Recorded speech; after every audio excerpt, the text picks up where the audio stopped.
Bienvenue dans la ville la plus peuplée d'Europe avec ses 12 millions d'habitants. Moscou a joué un grand rôle dans l'histoire de la Russie. D'abord ville modeste du nord de la Russe de Kiev, elle en prend progressivement le relais, devenant la capitale du Grand-Duché de Moscou, avant que Pierre le Grand, en 1712, ne transfère la capitale à Saint-Pétersbourg. Lors de la Révolution d'Octobre en 1918, elle redevient la capitale. Ayant résisté aux invasions de l'armée napoléonienne et aux forces de la Wehrmacht lors de la Seconde Guerre mondiale, son patrimoine historique a été préservé.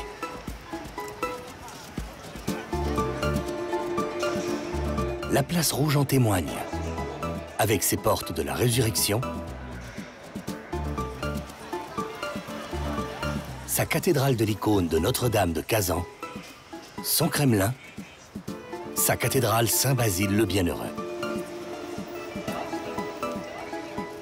Ce patrimoine architectural remarquable attire de nombreux visiteurs, tout comme le célèbre magasin Goum, inauguré en 1893. On y retrouve sur ces quelques 2,5 km de galeries toutes les grandes marques de luxe, mais aussi de nombreuses boutiques d'artisanat d'art traditionnel russe.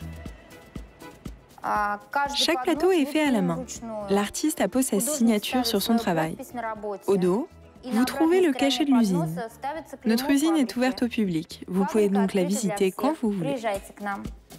Fabriqué à la main, il faut quitter cette ville trépidante et ses grandes avenues pour en avoir le cœur net. À une quarantaine de kilomètres au nord, à Jostovo, une paisible bourgade, on peut découvrir cet art qui se répandit en Russie dès la première partie du XVIIIe siècle.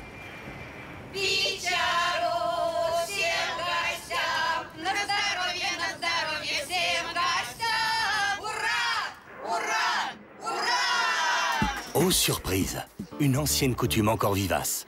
Un petit morceau de pain et du sel offert pour accueillir le nouveau venu qui franchit la porte de cet atelier pour la première fois. Comme quoi, les traditions sont encore très vivaces ici. Mireille nous raconte l'histoire de ces plateaux. À la fin du XVIIIe et au début du XIXe siècle, plus de 20 ateliers produisant ces pièces en papier mâché et plus tard en métal étaient situés aux alentours. Au début du XXe siècle, ces ateliers ont été premièrement regroupés en un artel, une coopérative de production, et ensuite en manufacture des arts décoratifs de Jostovo. Maintenant, nous continuons à perpétuer tout le savoir-faire acquis par nos ancêtres et nous sommes arrivés à un haut niveau artistique en peinture.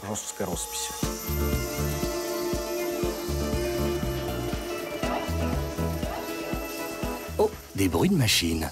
Ce n'est pas curieux pour un travail qui se dit manuel? Eh bien non, ce n'est que la découpe du métal, avant qu'un artisan ne vienne le travailler à la main. En 1990, j'ai décidé de m'essayer au martelage des plateaux. J'ai progressivement acquis des compétences dans ce domaine et je suis arrivé à ce résultat. Ce travail est vraiment difficile et prend environ 4 à 5 jours. Peut-être à cause de moi, mon fils s'est également intéressé à cela. Il a terminé ses études à l'école de peinture de la manufacture de Jostovo. Il est désormais aussi un artiste, même si pour l'instant il travaille à l'estampillage. Ce travail enfin accompli, ils sont alors revêtus de nombreuses couches d'apprêt et de lac, le plus souvent noir. Leur surface, idéalement lisse et brillante, fait jouer la lumière avec beaucoup d'effets avant d'être confiée à des doigts agiles et talentueux. En fait, nous pouvons parler indéfiniment de nos ateliers, de notre célèbre Jostovo. Je travaille ici depuis plus de 40 ans, à peindre des fleurs sur ces plateaux. Peut-être qu'il n'y a rien de plus beau et de mieux que de peindre des fleurs. Regardez comme elles sont belles. Nous voulons mettre ce décor sur nos plateaux. Bien sûr, nous respectons nos traditions. Nos fleurs sont même un peu féeriques, magiques, extravagantes. Mais vous pouvez toujours voir les mêmes camomilles, les roses ou les pivoines sur nos plateaux. Je ne travaille pas seule à l'usine. Mon mari travaille aussi comme forgeron. Au début, il n'était pas familier de notre art, mais il a appris à façonner les plateaux. Il peut donc marteler une pièce et moi, je peux la peindre. Nos enfants peignent aussi. Le travail en famille, c'est aussi une tradition à Jostovo. Comme tout travail d'artiste, ces plateaux décorés sont à la fois signés et estampillés pour certifier leur origine. Ils sont alors prêts à égayer de leurs couleurs éclatantes l'intérieur des maisons traditionnelles.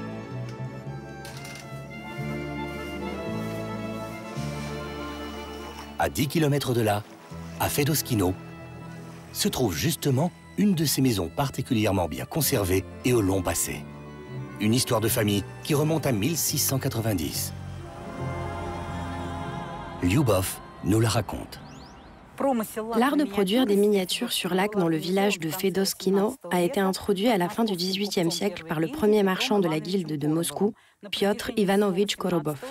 Au cours du XVIIIe siècle, ce métier a appartenu à une famille de marchands de Moscou, les Loukoutina. En 1910, les artisans de l'ancien atelier de famille Loukoutina ont fondé une coopérative de production qui n'a pas arrêté de produire même pendant les années de guerre.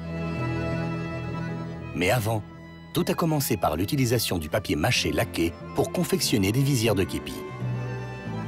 La décoration de ces objets est le plus souvent inspirée des paysages et des contes, mais une totale liberté est laissée à l'artiste, comme ces portraits de Pouchkine, d'hommes célèbres, ou cet écritoire conçu pour Staline qui est mort avant qu'on ne puisse le lui remettre. Mais en fait, qu'est-ce que le papier mâché? Elena nous en dévoile le procédé.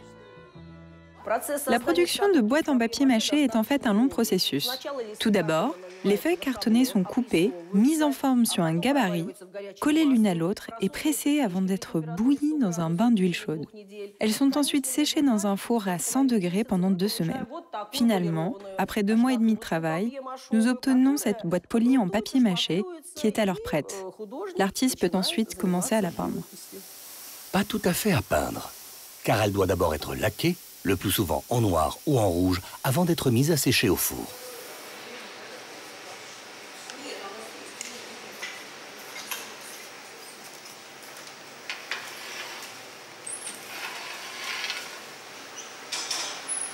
Dans cet art de la miniature, ces petites merveilles de perfection et d'élégance sont toutes des pièces uniques nées de l'inspiration de l'artiste, telle que Nona, qui a travaillé toute sa vie dans cet atelier. Cette année, je vais célébrer mes 85 ans. Mais je travaille encore, car j'adore ce métier. J'aime les contes de fées et encore plus les paysages. Nous avons de charmants paysages, une très belle nature. Il m'inspire la création de nouvelles œuvres. J'aime aussi les contes, particulièrement celui de la cassette de Malachite, le conte de Pavel Bajov.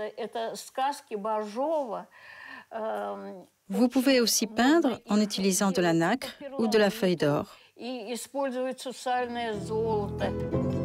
Cette délicatesse des objets, ces couleurs chatoyantes et raffinées, font du nord de Moscou une destination à découvrir. La couleur de ces décors, c'est justement ce qui caractérise aussi l'architecture traditionnelle. Des maisons, des églises peintes de toutes les couleurs pour égayer le long hiver et la blancheur étincelante de la neige. Une des couleurs préférées des Russes est le bleu. Celui-ci se confondant par les jours glacés et ensoleillés avec l'immensité du ciel. Djel, à 70 km du centre de Moscou, a particulièrement su mettre en avant ce coloris, grâce notamment à la délicate glaise blanche Milovka. Sergueï nous raconte l'histoire de cette fabrique. Il y a 300 ans, le tsar Pierre Ier, dit Pierre le Grand, a apporté de Delft en Hollande ce style qui est appelé djel. La peinture avec le cobalt sur la faïence a commencé en Russie en 1812. Mais en 1818, quand la production de porcelaine est apparue ici, les artistes ont commencé alors à peindre avec le cobalt sur cette porcelaine. Et cette tradition existe toujours sous le nom de djel. Un des traits les plus originaux de la poterie de Djel est la combinaison d'éléments décoratifs peints et sculptés. Ces produits artisanaux traditionnels permettent de transmettre notre héritage culturel de génération en génération. Ainsi, les gens qui font perdurer ce savoir-faire préservent leur caractère unique. Je tiens 2 des modèles les plus vieux de l'entreprise. Ils sont produits ici depuis plus de 30 ans. De nos jours, notre gamme de produits comporte 700 pièces. Avant d'en arriver au produit fini, les pièces doivent être démoulées, montées si nécessaire, séchées, puis passées une première fois au four à 900 degrés. Une fois cuites, elles sont trempées dans un liquide rosâtre, la fucsine, qui permet de déceler d'infimes défauts.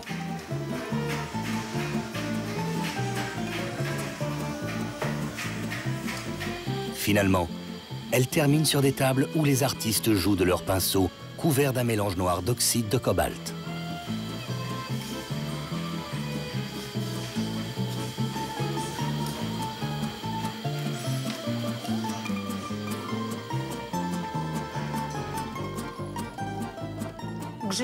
Je travaille à l'usine de GL depuis très longtemps. J'y peins depuis 27 ans. Pour obtenir un tel résultat, vous devez avoir du talent, de la patience, de la persévérance et du désir.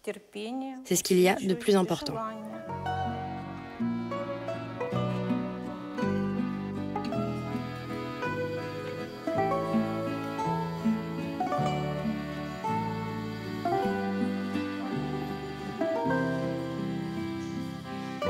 Ce travail de virtuose et de diversité des mouvements du pinceau va permettre à ce décor, une fois trempé dans une solution de glaçage, puis passé au four pour la seconde fois, d'obtenir une gamme richissime de nuances d'un même ton, de l'outre-mer au bleu très pâle, donnant l'illusion de polychromie. Pour qui veut mieux comprendre l'âme des Russes, il est donc très utile de visiter ces ateliers. Le sens artistique, créatif, la passion de préserver cette part du patrimoine, si chère à leur cœur, se ressent non seulement dans leur dextérité manuelle, mais aussi dans leurs yeux brillants d'amour pour leur travail. Ils ont soif de transmettre aux jeunes générations leur savoir-faire pour que celui-ci perdure.